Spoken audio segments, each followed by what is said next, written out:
तमिलनाडु के तंजावुर जिले के अंबालापट्टू गांव के 52 साल के जयराज ने पिछले सीजन में 2 एकड़ खेत में धान की खेती के लिए 1 लाख रुपया इन्वेस्ट किया था। उन्हें भारी नुकसान हुआ, इसलिए जयराज ने इस मौसम में कोई फसल ना बोने का फैसला किया।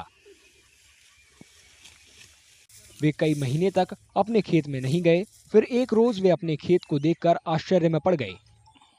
पिछले सीजन में रोपी गई धान की फसल इस साल बढ़ रही थी। நான் வந்து இப்போ போன வருடம் அந்த அறுவடை பண்ணேன். அந்த அறுவடை பண்ண பிறகு அப்படியே விட்டேன். 2 வருஷம் ஒரு 50,000 ஒரு 6 மணி நிலத்துக்கு விவசாயம் பண்ணும்போது அதில் வந்து நஷ்டம் ஏற்பட்டுச்சு. ஒரு 2-3 தான் நஷ்டம் ஏற்பட்டுச்சு. அதனால இதை நடாமல் அப்படியே விட்டேன். அந்த தாள் வந்து வளர்ந்து இந்த வருஷம் பல பேர் என்ன சொன்னால் நல்லா இருக்கு நடவே அப்படின்னாங்க. நான் சொன்ன நடவே நடலை அப்படின்னாக்கப்புறம் வந்து பார்த்தா முளைச்சி அதே வந்துச்சு. அந்த தாள்லேருந்து முளைச்சி வந்து அதான் வந்து இப்போ ஒரு நேற்று வந்து நான் அறுத்தப்போ வந்து ஒரு ஒரு ஒரு மாவுக்கு 8 மூட்டை வந்திருக்கு. 8லேருந்து 9 மூட்டை வந்திருக்கு. ஆமாம் சார்। जयराज ने खेत की कोई देखभाल नहीं की थी, न रुपाई की, न पानी पटाया, न खाद दिया। इसके बावजूद उन्हें खेत के हर भाग में 8 बैग उपज मिला। தஞ்சாவூர் மாவட்டத்தில் எங்கேயுமே அது மாதிரி பார்த்ததில்ல.